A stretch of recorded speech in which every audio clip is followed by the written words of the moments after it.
Olmaliq News Instagram sahifasining asosiy maqsadi xabarni tekshirmasdan turib yugurib borib birinchilardan yetkazish emas. Aksincha, xabarni o'rganib chiqib aholiga sifatli kontent chiqarishdir. Ortimda turgan kamera MTS pavoratiga o'rnatilgan bo'lib, buni haydovchilarga umuman aloqasi yo'q. Bu kameraning asosiy vazifasi face, ya'ni odamni tashqi ko'rinishini tanib olish. Bu esa jinoyatchilikni oldini olish uchun juda ham katta xizmat qiladi. Yaqinda shahrimiz ko'chalarida, mahallalarida aynan mana shunday kameralar o'rnatilishi rejalashtirilmoqda. 25-martgacha Texnobrend do'koni mega aksiya e'lon qiladi. Farzandinglar kelib bit tursa ham hech narsa qilmaydigan aksiyadagi televizorlarimizni ko'rsataman. Monix 55 talik smart televizori. Ekrani zashita qilingan, barcha zamonaviy funksiyalarga ega, oylik to'lovi esa atigi 249 mingdan to'g'ri keladi.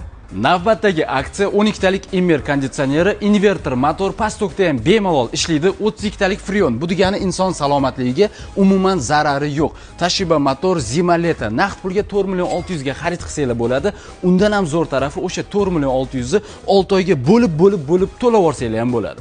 Navbatdagi chegirmaga tushgan narsamiz mehmonxona uchun 12 talik stol-stullarimiz, ko'rishingiz mumkin, qaymoq rangida, toza yong'oq daraxtidan ishlangan. Naqd pulga 4 million 690 mingga xarid qilsanglar bo'ladi. Agar bo'lib to'layman desanglar, oylik to'lovi 430 mingdan to'g'ri keladi. Bu aksiyalarimiz 25-mart sanasigacha davom etadi. Bemalol kelib xarid qilishingiz mumkin. Kommentariyada yozib qoldiringlar. Sizlar uchun yana nimalarni aksiyaga qo'yib, narxini sindirib tashlaylik.